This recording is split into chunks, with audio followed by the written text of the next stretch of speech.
Assalamualaikum warahmatullahi wabarakatuh. Alhamdulillahirabbil alamin. Wassalatu wassalamu ala asrofil anbiya'i wal mursalin wa ala alihi wa sahbihi ajma'in. Yang saya hormati Bapak Sugianto Sulistiono selaku dosen pengampu dari mata kuliah Fisika Komputasi 2, Program Studi Fisika Universitas Erlangga. Dan yang saya hormati pula seluruh penonton yang menonton video ini. Sebelumnya, perkenalkan nama saya Rofi'i. Di sini saya selaku salah satu mahasiswa dari program studi fisika dari mata kuliah Fisika Komputasi 2 Universitas Erlangga. Pada video ini saya akan menjelaskan mengenai apa itu fast Fourier transform. Mengapa fast Fourier transform ini kita gunakan dan bagaimana caranya kita menggunakan metode ini. Sebelumnya saya mohon izin untuk share screen. Baik, di sini kita akan mencoba untuk menjelaskan fast Fourier transform ini dengan menggunakan media berupa stylus. Ini sebuah alat software dari komputer yang bisa saya gunakan untuk menulis dalam komputer. Kemudian kita juga akan menggunakan aplikasi Desmos. Ini kita akan gunakan untuk menggambarkan bagaimana grafik dari suatu fungsi. Baik, kita akan mulai. Yang pertama kita akan bahas apa itu fast Fourier transform. Nah, ada tiga kata yang melekat pada definisi ini. Yang pertama fast, yang kedua Fourier, yang ketiga transform. Jadi sebenarnya apa sih fast Fourier transform ini? Yang biasa kita singkat sebagai FFT. Kalau kita lihat dari segi namanya, yang pertama di sini ada transform yang menandakan adanya metode ini tentu untuk mengubah sesuatu menjadi sesuatu yang lain. Lalu pada kata transform ini melekat kata Fourier, yang mana jika kita tahu ya ada yang kita kenal dengan nama Deret Fourier yang biasa digunakan untuk menjabarkan suatu fungsi menjadi penjumlahan atau superposisi dari fungsi-fungsi lain yang berupa sinusoid. Jadi di sini kalau kita artikan secara bahasa, kita punya sebuah transformasi Fourier. Berarti kita mengubah suatu bentuk menjadi bentuk lain dalam suatu deret Fourier. Dan yang terakhir di sini ada kata fast yang menandakan bahwa metode ini tentu seakan-akan bisa kita katakan metode yang cepat. Jadi metode cepat untuk menghitung transformasi Fourier. Baik, sebelum kita lanjut, kita mulai dengan kata yang paling utama di sini. Kita uh, akan bahas tentang Fourier. Sebelum ke ini, sebenarnya apa sih uh, Fourier ini? Kenapa kok ada kata Fourier di sini? Ini berkaitan dengan asal-usulnya, di mana transformasi Fourier sendiri kita dapatkan dari apa yang dikenal dengan nama deret Fourier. Ini sudah saya singgung barusan. Jadi sederhananya, pada saat kita memiliki sebuah fungsi apapun itu, sebagai contoh misalkan kita punya suatu fungsi yang bentuknya misalkan eh, fungsi kuadrat, atau mungkin kita punya fungsi yang bentuknya kotak seperti ini misalkan, atau fungsi dengan bentuk yang lain. Ternyata fungsi dalam bentuk apapun itu kita bisa dekati dia dengan superposisi dari fungsi sinusoid. Apa itu? Ya, di sini kita bisa nyatakan dia misalkan dalam bentuk seperti ini. Misalkan dalam bentuk sin X plus misalkan sin 2X plus sin 3X dan seterusnya. Jadi di sini kalau kita modelkan secara grafik ya, katakanlah fungsi sebentar. Kita punya fungsi ini misalkan, kita punya fungsi ini. Oh, tak kasih warna lain sebentar. Misalkan kita punya fungsi ini fungsi kotak. Nah, ternyata kita bisa menyatakan ini dalam penjumlahan dari fungsi. Katakanlah yang pertama, kita punya fungsi ini. Fungsi ini kita tambah lagi dengan fungsi ini. Kita tambah lagi dengan fungsi ini misalkan. Ini tiga fungsi sinusoid dengan nilai omega yang berbeda atau frekuensi yang berbeda dan seterusnya.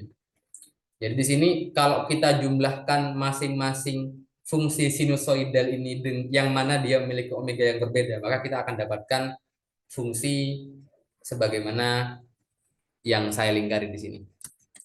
Oke, mungkin lebih jelasnya akan saya coba gambarkan dalam dalam Desmos. Oke, yang pertama, katakanlah misalkan kita punya fungsi ini, saya buat acak ya. Misalkan kita punya fungsi ini, misalkan sin x, atau ini misalkan min 2. Nah, oke. Ini fungsi yang acak ya bentuknya ya. Oke, katakanlah ini sama dengan fx katakanlah. Nah, fungsi fx ini bisa aku nyatakan dalam superposisi dari fungsi sinusoidal. Jadi di sini ada tiga fungsi sinusoid dengan omega yang berbeda-beda. Yang pertama di sini omeganya sama dengan 1, di sini omeganya sama dengan 2, di sini omeganya sama dengan 5. Tapi ketiganya ini pada saat tak gabung akan bentuk fungsi seperti ini. Jadi itu dasar dari apa itu deret Fourier. Nah, kalau kita lihat di sini, misalkan kita punya suatu fungsi. Oke, di sini katakanlah ini dalam efek ya. Oke lah, katakanlah dalam FT, dalam fungsi waktu misalkan. Kita punya grafik seperti ini. Yang ternyata F ini dia merupakan superposisi dari tiga fungsi sinusoid dengan omega yang berbeda. Nah, oke. Sekarang kita coba kembali lagi ke papan tulis yang kita gunakan tadi ya sebentar. Nah, di sini misalkan tak gambarkan. Misalkan kita punya suatu fungsi fungsi yang dia bergantung waktu. Oke, kita misalkan punya ini misalkan. Kita punya ini T, kemudian ini FT. Oke. Dan kita gambarkan ulang grafik yang seperti ini. Oke, ini tak coba tak SS ya sebentar. Kita tuliskan ulang di sini.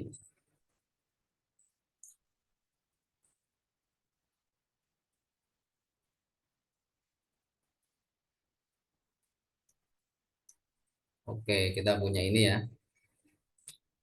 Nah, oke, misalkan kita punya sebuah fungsi yang bergantung waktu, sebagaimana eh, saya gambarkan di sini. Apa yang terjadi pada saat saya menanyakan bagaimana bentuk fungsi tersebut pada saat kita plot sebagai fungsi terhadap omega, fungsi terhadap frekuensi. Ini bagaimana bentuknya? Oke, sekilas kalau kita coba lihat ya, karena fungsi ini kalau kita lihat tadi merupakan superposisi, fungsi ini dia superposisi ya dari, oke kalau ini fungsi waktu berarti kita X-nya yang tadi kita ubah T ya. Berarti dari sin T kemudian plus sin 2T tadi apa tadi sebentar. Oh ya min 2 sin 5T. 5T. Oke. Di sini berarti omega satunya sama dengan 1, di sini omega 2-nya sama dengan 2. Di sini oke, katakanlah ini omega 3 ya. Omega 3-nya sama dengan 5. Nah, ternyata fungsi ft ini dia merupakan gabungan dari 3 buah fungsi sinusoidal yang memiliki omega yang berbeda-beda. Nah, bagaimana kalau ini kita plot? Bagaimana kalau kita memplot fungsi f sebagai fungsi dari omega? Tentu kita akan dapatkan kalau kita plot terhadap omega ya, maka kita akan dapatkan bentuk seperti ini. Yang pertama ini, yang kedua ini, yang ketiga ini. Oke. Ini sebagai f omega, yang ini sebagai omega itu sendiri. Dan ini tentu nilainya 1, ini 2, ini 5. Pertanyaannya bagaimana bentuknya bisa seperti itu? Oke, kita bisa lihat dari persamaannya. Di sini nilai dari ft dia merupakan superposisi dari sin t plus sin 2t min 2 sin 5t. Di sini ada omega yang sama dengan 1, ada omega sama dengan 2, dan ada omega sama dengan 5. Nah, artinya di sini kita punya 3 nilai dari omega. Nah, pertanyaannya bagaimana misalkan kita punya suatu fungsi yang seperti ini misalkan. Kita punya suatu fungsi misalkan ft ya, misalkan. Dia sin eh, misalkan sin 2t tambah sin 2,1 t tambah sin 2,2t dan seterusnya. Nah, oke, ini tentu jarak antar omeganya lebih kecil. Kalau dalam kasus ini berarti grafiknya akan seperti ini. Tentu di omega sama dengan 2,1, 2,2 dia ada sama-sama ada nilainya. Kalau kita plot grafik antara f omega terhadap omega.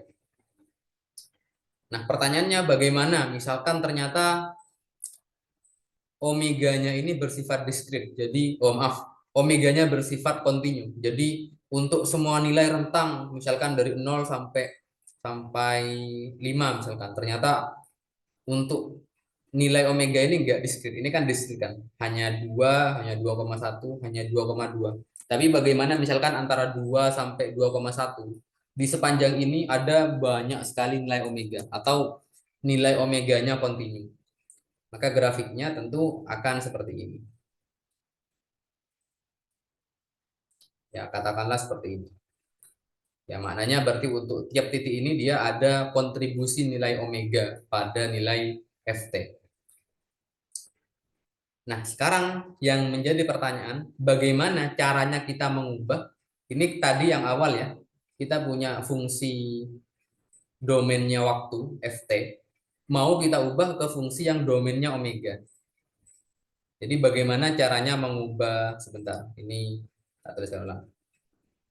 Oke. Bagaimana cara mengubah dari Ft. Oke, biar beda ini kita tulis F omeganya, F-nya tak kasih huruf besar ya. Ini menjadi F omega. Atau secara ilustrasi bagaimana caranya mengubah ini, sebentar.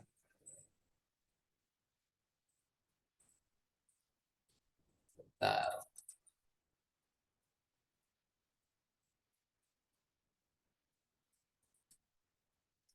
Kok nggak muncul, sebentar, sebentar.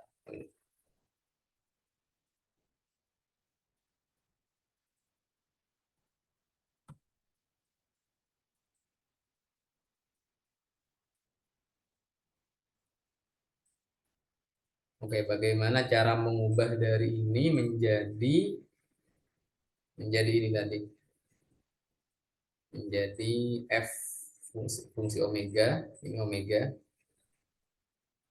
jadi ini. Tadi nilainya kalau nggak salah 1, ini 2, ini 5. Nah, ini yang menjadi pertanyaan. Bagaimana kita mengubah dari domain waktu menjadi domain frekuensi. Nah, cara atau metode yang digunakan untuk mengubah fungsi domain waktu menjadi fungsi domain frekuensi, ini yang kita namakan dengan nama transformasi Fourier. Yang kalau secara matematis kita bisa tuliskan dia dalam bentuk seperti ini. Kita bisa tuliskan dia F omega, dia sama dengan integral dari min tak hingga sampai tak hingga F sebagai fungsi waktu E pangkat min I omega T. Oke, sebenarnya apa makna dari persamaan matematis ini? Oke, sebentar, maaf, ini kurang detail. Di sini kita hendak mencari nilai dari omega. Berarti ini merupakan output dari eh, transformasi yang kita lakukan. Sedangkan ft ini inputnya. Jadi kita memberikan input fungsi domain waktu menjadi fungsi domain frekuensi. Nah, ini yang kita kenal dengan nama transformasi Fourier pada awal yang tadi kita sudah singgung.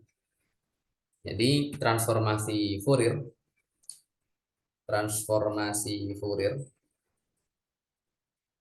itu adalah metode yang kita gunakan untuk mengubah fungsi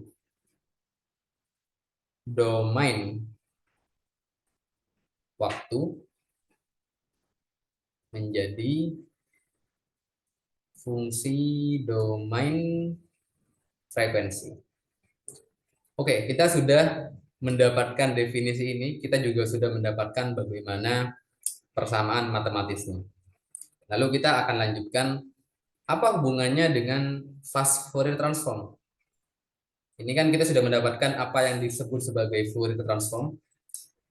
Nah, lalu bagaimana kita uh, menghubungkannya dengan fast Fourier transform? Dan sebenarnya mengapa sih kita perlu fast Fourier transform? Oke, selanjutnya kita coba tuliskan ulang ini ya. Nah, jika kita lihat dari persamaan ini persamaan yang sifatnya analitik. Ini persamaan analitik yang tentu ada kasus-kasus tertentu di mana persamaan analitik ini tidak lagi kita bisa gunakan. Dan pada saat itu terjadi, tentu kita perlu beralih, kita perlu menggunakan metode lain, yang mana dalam hal ini kita bisa gunakan metode numerik. Nah, ada dua metode numerik yang bisa kita gunakan dalam menghitung transformasi Fourier ini. Yang pertama ada DFT, yang kedua ada FFT. Dan sebenarnya masih ada banyak lagi, tapi di sini yang akan saya singgung hanya dua ini. Dan secara khusus akan dibahas mengenai yang poin kedua. Nah, oke. Sekarang apa yang terjadi pada saat kita menghitung persamaan transformasi Fourier ini secara numerik? Tentu pada saat kita menggunakan metode numerik, kita enggak lagi menghitung secara keseluruhan, namun kita menghitung di titik-titik tertentu. Jadi beberapa titik kita ambil dalam perhitungan, tidak semua. Sehingga di sini kita perlu merubah persamaannya dari ini. Kita ubah dia menjadi ini. F omega sama dengan ini tidak lagi sebagai integral. Kita ubah dia menjadi sigma. Lalu karena di sini datanya tidak lagi kontinu, tapi berupa diskrit. Jadi misalkan kita punya sebanyak n data, maka kita ubah batasnya dari n sama dengan 0 sampai n-1. Kenapa ini kok n-1? Ya karena di sini kita punya sebanyak n data. Dan data pertama kita hitung dari 0. Sehingga misalkan kita punya sebanyak 8 data, berarti tentu mentoknya ini di 7. Karena kita hitung dari 0. 0, 1, 2, 3, 4, 5, 6, 7. Itu kan ada 8 data kan. Nah, lalu kita tuliskan ulang. FT. Kemudian ini kita ubah jadi E pangkat min I omega T. Oke, namun di sini dalam perhitungannya kita biasa menggunakan K. Kita ubah omega ini dalam K. Nah, sekarang ada sesuatu yang perlu kita tambahkan pada persamaan ini. Apa itu? Karena di sini kita menggunakan jumlah n yang pasti berupa bilangan cacah. Jadi n ini nggak mungkin dia bernilai 8,2. Pasti ya 8, 9, 10. Dia nilainya berupa bilangan yang bulat, berupa bilangan yang tidak koma, tidak berbentuk koma. Tentu di sini ada hal yang perlu kita modifikasi pada persamaan ini. Apa itu? Nah, oke, kita coba kembali ke Desmos di sini. Nah, katakanlah kita punya sebuah persamaan. Misalkan kita punya persamaan sin, oke lah, sin kx misalkan, sin kx. Jika kita hanya punya persamaan sin kx saja, di sini boleh saya katakan tidak ada yang istimewa dengan ini. Kita bisa nyatakan k berapapun yang kita mau. Nah, namun yang menjadi kendala pada saat kita menggunakan metode numerik, tentu nilai dari jumlah data yang kita ambil itu tidak lagi berupa kontinu, tapi diskrit. Katakanlah kita mengambil misalkan 8 data, atau misalkan kita mengambil 4 data. Maka tentu kalau kita ingin menghitung, katakanlah kita ingin menghitung satu gelombang di sini. Sebentar. Misalkan kita ingin menghitung sebanyak satu gelombang di sini. Nah, oke. Tentu kita menginginkan dari ujung sini sampai ujung sini itu harus pas kena di titik ke N misalkan. Jadi misalkan kita menghitung ada 4 buah titik, maka keempat-empatnya ya harus ada dalam rentang skala dari 0 sampai satu satu fase putaran gelombang di sini, satu fase 360 derajat. Nah, agar itu terjadi, maka kita perlu akali, kita perlu memodifikasi persamaan ini ya. Jadi seperti apa? Jadi seperti ini. Sebentar. Oke, kita misalkan punya sin ya katakanlah sin x. Nah, ini kita perlu tambahkan dia dengan 2pi, lalu kita bagi dia dengan maaf sebentar. Lalu kita perlu bagi dia dengan n. Apa n? N ini data yang kita punya. Jadi kalau kita menginginkan ujung dari satu fase, satu putaran fase itu berada di data ke n, maka kita harus menggunakan persamaan ini. Jadi ini misalkan ya, misalkan kita ingin agar, oh sebentar. Agar dalam satu gelombang, ujung dari satu putaran fase berada di titik n sama dengan 4 misalkan. Maka ini kita tinggal ganti n-nya menjadi 4. Kita bisa lihat di sini bahwa, sebentar. Oke. Kita bisa lihat di sini bahwa pada, oh sebentar, kurang pas. Nah, sebentar. Oke. Pada saat kita memodifikasi persamaan yang awalnya sin kx, kita masukkan k sebagai 2pi per n, maka di sini kita bisa lihat bahwa ternyata untuk satu gelombang, satu putaran fase, maka akan kena pada nilai ke n. Kebetulan di sini n-nya sama dengan 4, maka satu putaran fase dia sampai di nilai ke n. Oke, seperti itu. Baik, sebentar. Jadi kalau kita coba terjemahkan secara fisis ya. Di sini adanya penambahan sin, adanya penambahan 2pi per n, ini menandakan bahwa untuk setiap 2pi fase putaran, di sini harus sebanyak n. Harus menempuh sebanyak n titik. Jadi kalau kita menghitung ada 8 N adalah 8 titik N, maka pada titik ke-8 dia sudah menempuh satu fase putaran. Seperti itu. Sehingga di sini kita bisa modifikasi persamaan tadi ya. Bentar. Kita perlu tambahkan dia dengan 2 pi per N besar. Nah, tentu saja karena di sini kita menggunakan persamaan numerik, kita tidak lagi menggunakan T di sini. Kita gantikan dengan N yang menandakan data kesekian. Ya, N ini juga menandakan waktu berarti di sini dalam kelas ini. Nah, ini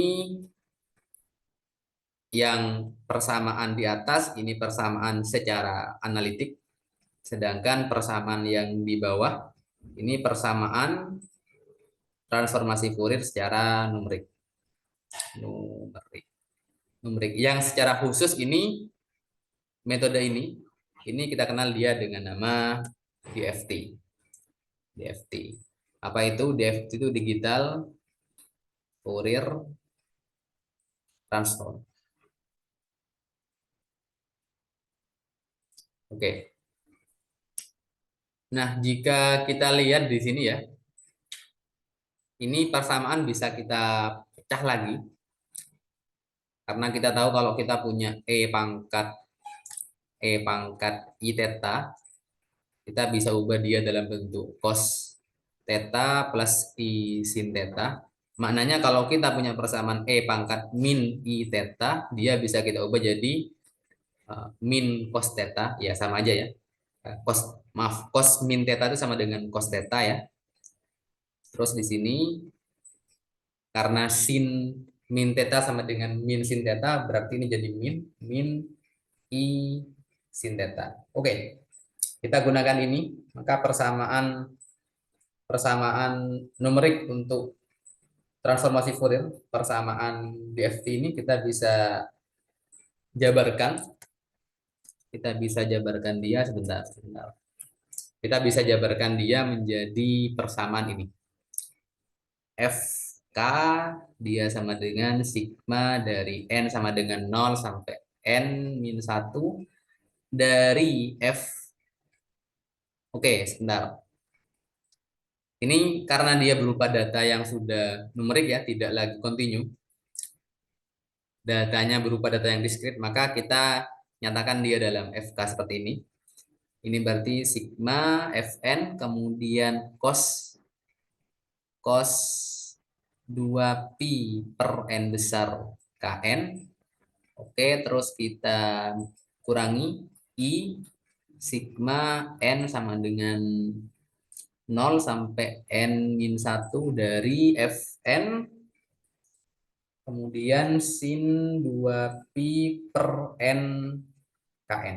Oke, kita sudah punya persamaan ini, di mana di sini kita punya suku pertama ini merupakan bagian real dari FK, kemudian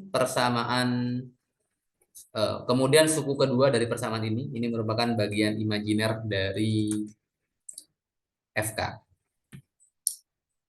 Ini bagian, sebentar, ini yang tak warnai biru, ini bagian realnya, sedangkan yang ini bagian imajiner. Ada satu hal menarik yang bisa kita lihat di sini. Baik bagian real maupun bagian imajiner, ini merupakan fungsi yang sama-sama sinusoid. Merupakan fungsi yang harmonik, artinya kita bisa memprediksi bagaimana bentuk dari suatu fase dalam fungsi ini menggunakan fase sebelumnya. Oke, secara ilustrasi bisa kita gambarkan seperti ini. Yang pertama untuk bagian yang real ya, misalkan.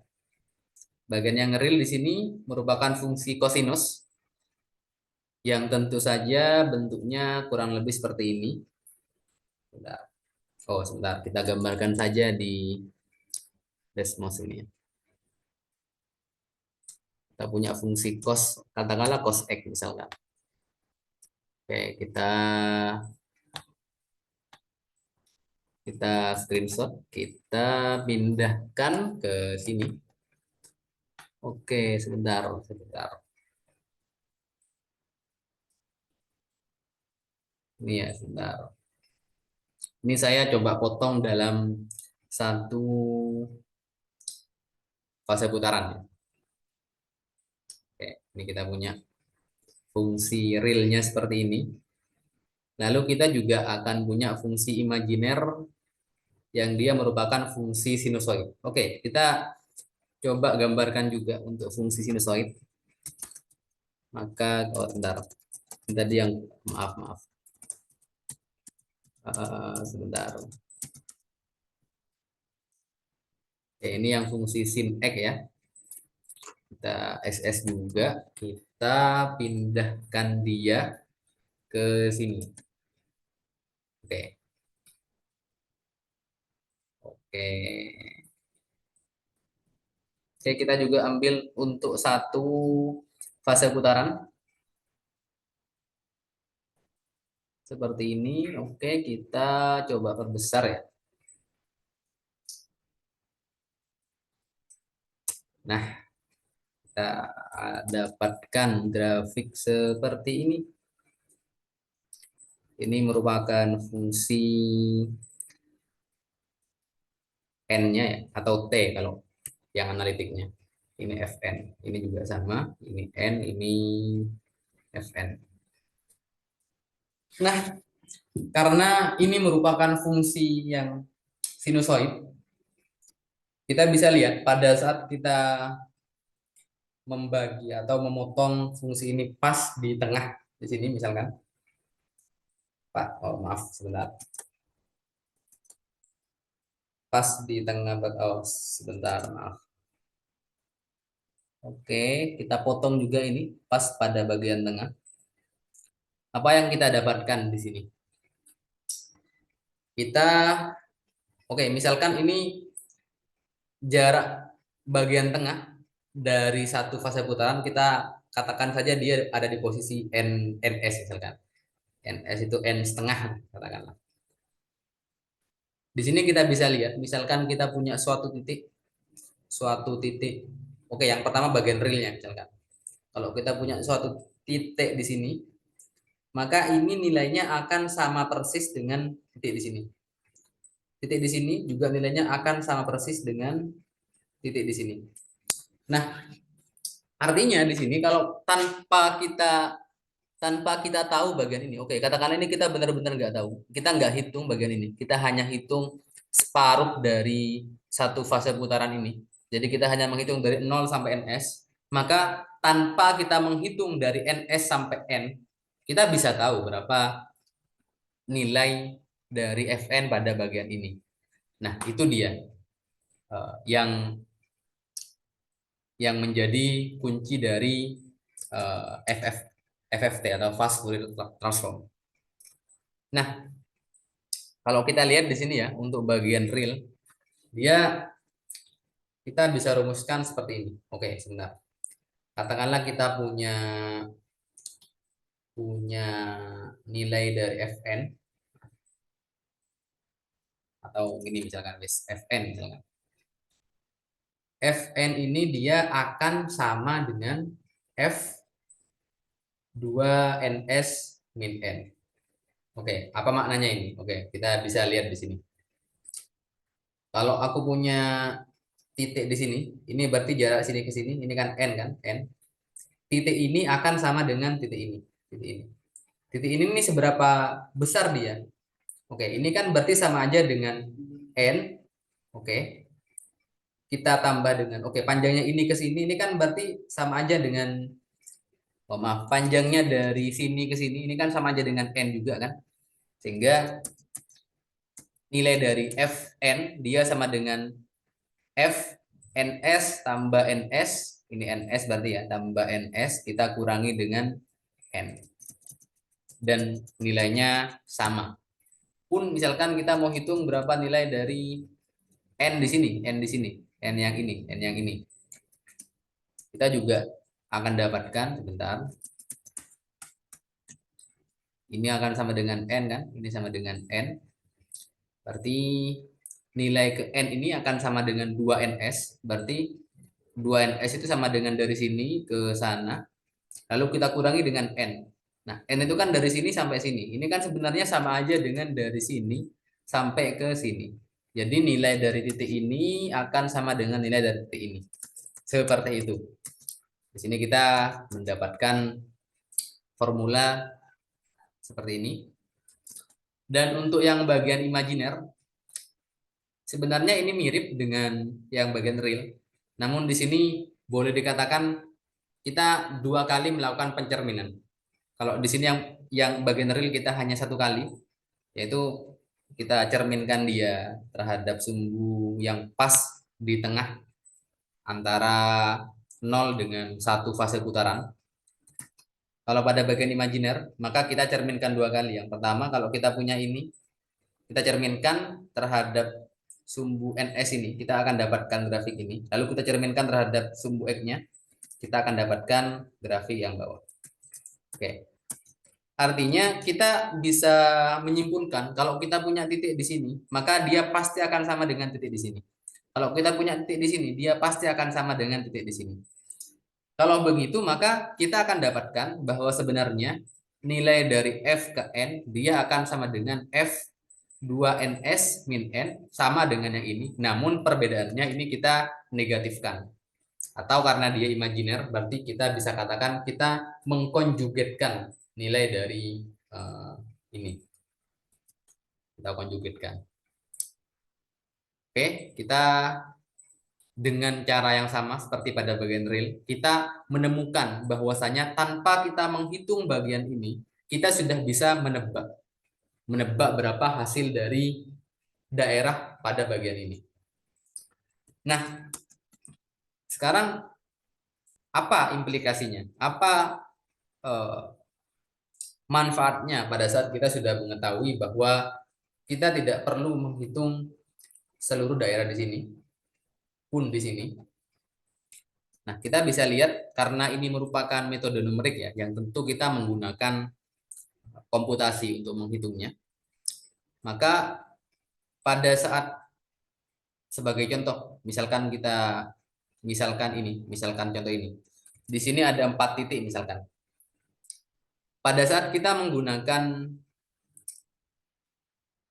pada saat kita mengetahui bahwa kedua titik di sini merupakan nilai yang bisa kita dapatkan dari kedua titik yang sebelumnya, maka kita tidak perlu melakukan 4 kali perhitungan untuk masing-masing titik, tapi kita cukup menghitung 2 kali. Apa efeknya? Tentu dalam komputasi ini bakal lebih cepat, bakal menghemat waktu untuk mengkalkulasi, waktu untuk menghitung masing-masing titiknya. Dan tentu ini akan lebih efisien jika saya sebutkan. Nah, disinilah perbedaan dari DFT dengan FFT. Kalau kita menggunakan DFT, misalkan eh, kita punya nilai K ya, kita punya nilai K, dan kita mau menghitung FK kan. Nah, kalau kita punya sebanyak K buah nilai K, nah dengan DFT ini kita menghitung sepenuhnya, kita hitung semua dari semua nilai K yang ada kita hitung semua. Ini berarti ini data yang kita hitung, data yang dihitung. Nah, sebaliknya kalau kita menggunakan, bentar, ini tak ubah warnanya. Misalkan kita menggunakan FFT, sebentar. Oke. Kita nggak perlu menghitung semuanya. Dari grafik ini kita bisa tahu kalau, kita hanya menghitung separuh dari data yang ada. Tapi separuh data lainnya ini kita bisa dapatkan. Sama juga dengan ini. Ini kita hanya menghitung separuh dari total nilai K yang ada, tapi kita akan mendapatkan separuh yang lainnya. Artinya di sini kita hanya menghitung separuh dari nilai K yang ada. Ini data yang kita hitung, data yang dihitung. Nah, sedangkan separuh lainnya ini kita bisa dapatkan dengan menebak. Data yang ditebak berdasarkan data yang dihitung. Jadi ini kita ambil dari tebakan dari nilai data yang kita hitung. Nah, tentu pada saat yang awalnya kita menghitung katakanlah 8 data dengan menggunakan FFT, kita hanya menghitung separuh data atau hanya 4 data dari 8 data yang ada. Tentu secara kalkulasi menggunakan komputasi ini bakal lebih cepat karena memangkas separuh dari data yang pada DFT kita hitung, tapi pada FFT tidak lagi kita hitung. Namun nilainya bisa kita dapatkan. Itulah kenapa di sini di awal disebutkan kalau ini adalah fast food transform. Dan tentu saja ini menjawab pertanyaan mengapa kita perlu menggunakan FFT, karena di sini dengan menggunakan FFT perhitungan lebih cepat karena tidak seluruh data kita hitung. Namun ada data yang kita hitung dan dengan data yang kita hitung kita bisa mendapatkan nilai dari data yang belum kita hitung. Nah, oke, itu secara prinsip dari FFT. Lalu sekarang bagaimana caranya kita merumuskan persamaan untuk FFT ini? Sebagaimana tadi kita sudah mendapatkan persamaan untuk DFT. Oke, nampaknya kita perlu menuliskan ulang persamaan ini. Berarti kita punya yang pertama F. Oke, sebentar. Kita copy saja ini. Kita, oh, nggak bisa. Bentar. Kita nggak apa, kita copy dulu. Bentar. Nah, bisa. Oke, ini kita tuliskan ulang di bawah. Nah, oke.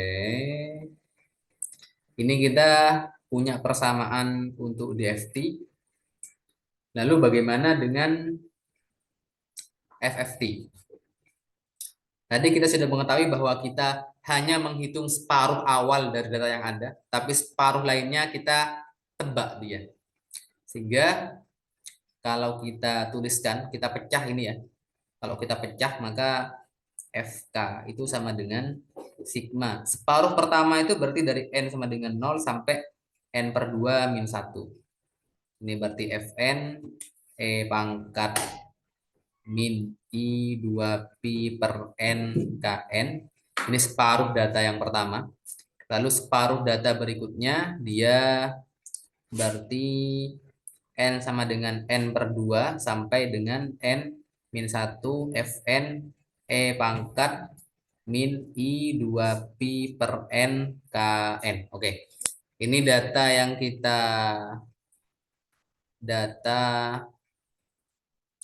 dihitung, sedangkan ini adalah data yang kita tebak.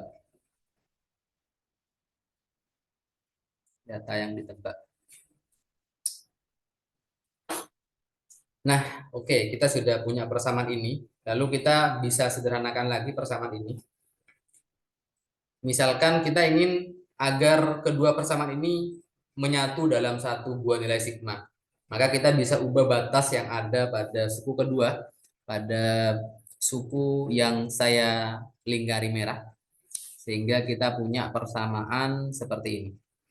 FK sama dengan sigma N sama dengan 0 sampai N per 2 min 1 Fn E pangkat min I 2 Pi per N Kn. Nah, kita tambah. Oke, kalau kita ingin menyatukan kedua ruas ini dalam satu buah tanda sigma, maka batas dari kedua sigma ini perlu kita samakan. Kalau kita menyamakannya, berarti ini kita ubah menjadi 0, dan ini kita ubah menjadi N per 2 min 1.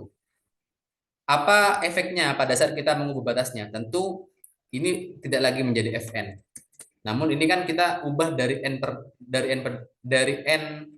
2, kita ubah dia menjadi N sama dengan 0. Tentu ini enggak lagi N, tapi N plus N per 2. Dan ini juga akan sama dengan E pangkat min I 2Pi per N. K, N di sini juga berubah dari N menjadi N plus N per 2. Oke. Nah, pada saat sudah seperti ini, kita bisa gabung dia. Kita bisa satukan, sehingga kita punya FK, dia sama dengan sigma dari N sama dengan 0 sampai N per 2 min 1. Ini Fn, E pangkat min I 2 pi per N Kn, oke. Lalu kita tambah dengan Fn plus N per 2, oke. Ini bisa kita sederhanakan ya. Kita bisa ubah dia jadi E pangkat min I 2 pi per N Kn dikalikan E pangkat min I 2 pi per N, kemudian K N per 2. Ini kita pecah agar tanda dalam kurungnya hilang. Oke, kita punya ini. Nah, kita sederhanakan lagi. Ini kita tuliskan ulang. Oke, ini berarti jadi E pangkat N sama N saling coret ya. 2 sama 2 saling coret, berarti ini E pangkat min I P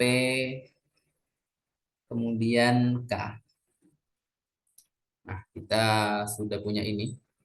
Sehingga kita bisa sederhanakan lagi. Bentuknya menjadi FK sama dengan sigma N sama dengan 0 sampai N per 2 min 1. Kemudian ini Fn plus Fn plus N per 2 dikalikan E pangkat min IPK. Lalu ini kita kalikan dengan E pangkat min I 2 pi per N Kn. Oke. Nah, ini kita sudah mendapatkan persamaannya. Namun ini juga masih bisa kita sederhanakan lagi. Kalau kita tahu ya, E pangkat min IP K, ini kan kita bisa ubah dia menjadi cos KP, kemudian kita kurangi dengan I sin KP. Oke. Dimana sin Pi itu kan pasti 0. Jadi berapa nilai K-nya nggak ngaruh, dia pasti 0. Sehingga kita bisa tuliskan dia sebagai cos K pi saja. Kalau K-nya sama dengan 0, berarti dia akan bernilai cos 0, itu nilainya 1. Tapi kalau K-nya itu 1, dia nilainya cos cos pi atau min 1. Kalau dia K-nya 2, maka dia sama dengan cos 2 pi yaitu 0. Artinya pada saat K-nya bernilai ganjil, tentu nilainya akan sama dengan min 1, tapi pada saat K-nya itu genap, dia akan sama dengan 1. Atau kalau kita tuliskan ulang, cos K pi ini akan sama dengan min 1 pangkat K. Sehingga kita bisa ubah persamaan ini menjadi seperti ini. FK sama dengan, oke ini kita tuliskan ulang ya. Kita tuliskan ulang. Nah ini kita tuliskan di sini. Oke, tapi kita ubah karena tadi kita udah tahu nilai dari E pangkat min IPK itu sama dengan min 1 pangkat K. Maka yang ada di sini kita bisa ubah menjadi min 1 pangkat K. Seperti itu. Nah, sekarang pertanyaannya, apa efeknya kalau kita memiliki persamaan min 1 pangkat K di sini? Tentu pada saat nilai K bernilai genap, persamaan ini akan menjadi Fn kemudian plus Fn plus N per 2. Ini akan tanda positif. Tapi pada saat nilai K-nya ganjil, ini akan bernilai negatif. Oleh karena itu kita bisa pecah dia menjadi fungsi ganjil dan genap ya. Yang pertama untuk fungsi genap dulu ya. Tentu kita bisa ubah K. K ini kita bisa ubah dia menjadi 2K. Sehingga kita punya persamaan sekarang yang genap ya. F2K sama dengan sigma dari N sama dengan 0, n per 2 min 1, kemudian Fn, karena dia genap maka kita jumlahkan Fn plus n per 2. Ya ini karena pada saat K-nya itu genap berarti kan min 1 pangkat genap di sini berarti kan sama dengan 1 kan. Nah, lalu di sini E pangkat min I 2pi per N. Nah, K-nya kita ubah jadi 2K ya. Berarti ini 2KN. Atau duanya bisa kita pindah ke bawah. Jadi ini N per 2, ini KN. Oke, ini yang fungsi genapnya. Lalu kita juga bisa ubah untuk yang ganjilnya. Sebentar, ini yang genap ya. Ini yang genap. Lalu untuk yang ganjil, kita bisa ubah K menjadi 2K plus 1. Ini untuk yang ganjil. Sehingga kita punya F 2K plus 1. Dia sama dengan sigma N sama dengan 0 sampai N per 2 min 1. Lalu Fn. Lalu kita kurangi dengan apa ini? Kita kurangi dengan Fn plus N per 2. Lalu ini E pangkat min I 2pi per N. K-nya kita ganti dengan 2K plus 1 ya. 2K plus 1 N. Atau kalau kita tuliskan ulang dia menjadi seperti ini. Bentar. Ini kita tuliskan ulang ya. Ini kita pecah dia, ini berarti jadi N per 2K tambah, oh sorry, ini bisa kita kalikan aja, E pangkat min I 2pi per 2pi per N, kita kalikan dengan N. Oke. Nah, sehingga kita punya persamaan yang pertama itu ini. Sebentar. Kita bisa tuliskan dia menjadi dua persamaan ganjil dan genap. Yang ganjil, yang genapnya itu ini.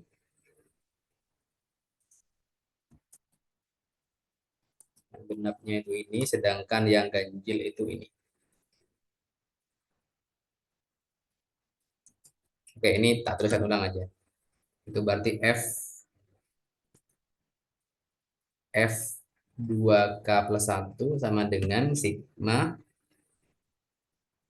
dari N sama dengan 0, N per 2 min 1, Fn min Fn plus N per 2, kemudian E pangkat min I 2pi per NN, E pangkat min I 2pi per N per 2 KN. Oh, maaf, ini kurang N-nya ya. Nah, oke. Nah, itu persamaan yang kita dapatkan.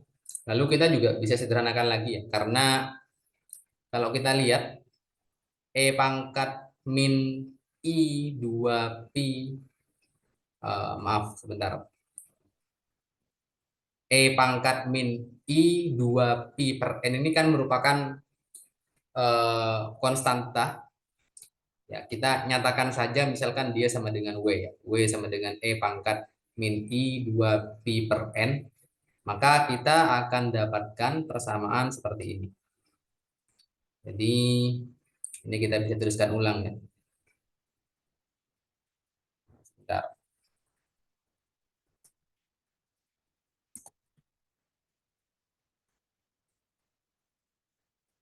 Oke, kalau kita ubah E pangkat min I 2pi per N itu sebagai W, maka kita punya yang pertama ini sama dengan W pangkat 2KN. Lalu yang di sini kita punya W pangkat N kalikan W pangkat 2KN. Oke. Nah, kalau kita sederhanakan lagi, misalkan kita namakan GN itu sebagai Fn tambah Fn plus N per 2, dan misalkan Hn sama dengan Fn min Fn plus N per 2 kalikan Wn, maka kita punya persamaan seperti ini. Kita punya yang pertama F2K, oh maaf, sebentar, kasih warna merah. F2K dia sama dengan sigma N sama dengan 0 sampai N per 2 min 1 GN W pangkat 2KN. Kemudian yang kedua F2K plus 1 dia sama dengan sigma dari N sama dengan 0 sampai N per 2 min 1 HN W pangkat 2KN. Nah, ini adalah persamaan untuk fast Fourier transform.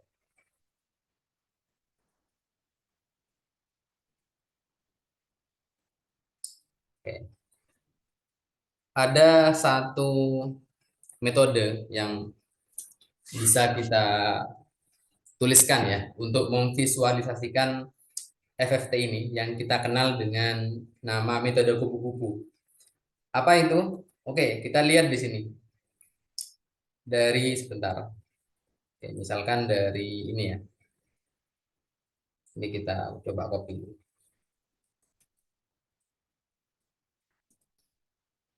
Nah,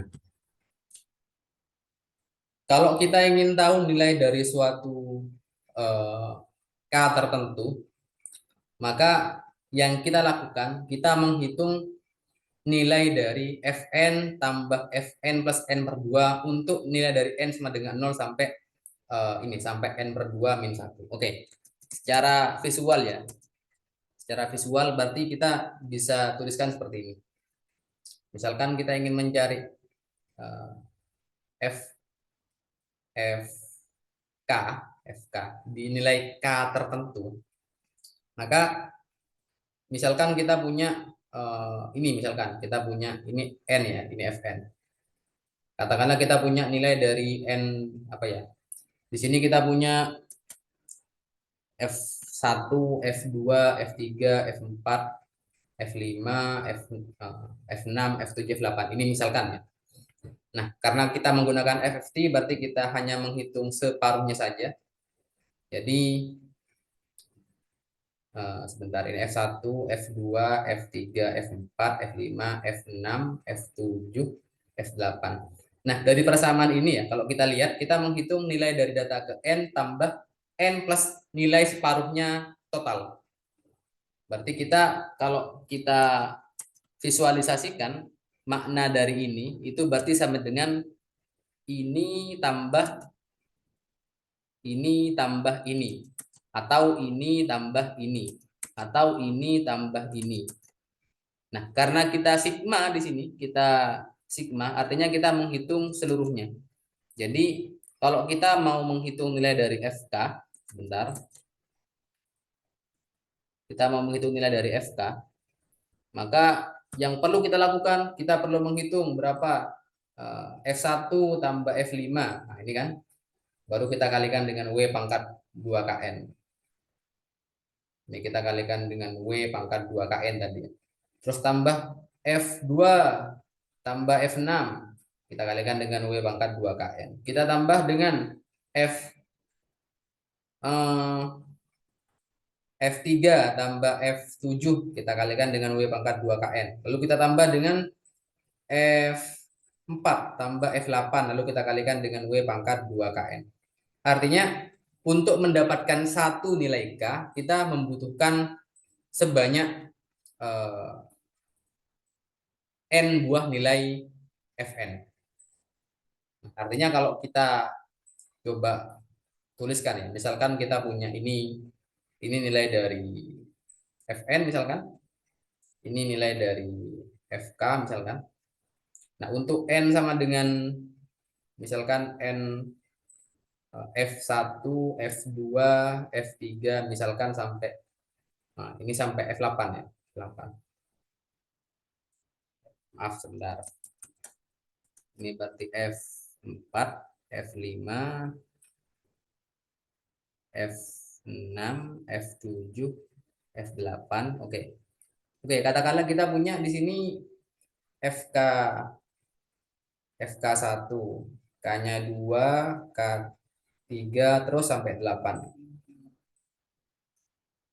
5, 6, 7, 8. Untuk mendapatkan satu nilai K, nah, F1, ini kita bisa dapatkan dari F1 kita jumlahkan dengan F5. Kenapa F5? Karena kalau kita lihat tadi ya, separuhnya 8 kan di 4, berarti F1, 2, 3, 4 kita gunakan untuk mendapatkan F5, 6, 7, 8. Nah, oke. Lalu kita tambahkan dia dengan F2, kita jumlahkan dengan F6, F3 kita jumlahkan dengan F7, lalu F4 kita jumlahkan dengan F8. Nah, hasil dari ini kita jumlahkan juga. Hasil dari ini, anggap ini kita namakan apa ya? Misalkan A1, A2, A3, A4. Maka A1 kita jumlahkan dengan A3. Katakanlah dapat B1. A2 kita jumlahkan dengan A4. Kita dapatkan B2. Dan B1 kita jumlahkan dengan B2, maka kita akan dapatkan nilai dari F1. Seperti itu. Nah, begitupun untuk mencari yang lain. Yang lain misalkan F2. F2 misalkan. F2 dapat dari mana F2 ini? F2 ini ya kita dapatkan sama. Kita jumlahkan antara F1 dengan ini. F1 dengan F5. Kita dapat A1. Kemudian F2 kita jumlahkan dengan F6. Kita dapatkan A2. F3 kita jumlahkan dengan F7, kita dapatkan A3, F4 kita jumlahkan lagi dengan F8, kita dapatkan, sebentar, kita dapatkan A4. Lalu selanjutnya A1 kita jumlahkan dengan B1, A3 kita dapatkan B1, A1, A2 kita jumlahkan dengan A4, kita dapatkan B2, dan A1 kita jumlahkan dengan B1 kita jumlahkan dengan B2, maka kita akan dapatkan F2. Dan seterusnya untuk F3, F4 sampai dengan F8 seperti itu. Sehingga kita akan mendapatkan bahwa untuk masing-masing nilai F ini bergantung, F besar ini bergantung kepada seluruh F kecil yang ada di sini. Sehingga kita akan mendapatkan pola yang kita sebut sebagai metode kupu-kupu. Seperti ini penjelasan mengenai FFT, dari apa itu FFT, lalu mengapa kita menggunakan FFT, dan yang terakhir bagaimana kita menurunkan persamaan dari analitik hingga mendapatkan persamaan numerik untuk FFT, dan bagaimana ilustrasinya dalam bentuk metode kupu-kupu. Di sini juga sebagai tambahan untuk metode ini, karena kita perlu membagi dari sebanyak n data, kita bagi menjadi dua ini ya. Ini kan separuhnya, lalu separuhnya lagi, lalu separuhnya lagi. Maka untuk metode kupu-kupu ini kita perlu menggunakan tidak sembarang nilai n, tapi harus kelipatan dari 2 atau 2 pangkat n. Sekian dari saya, kurang lebihnya mohon maaf. Terima kasih. Wassalamualaikum warahmatullahi wabarakatuh.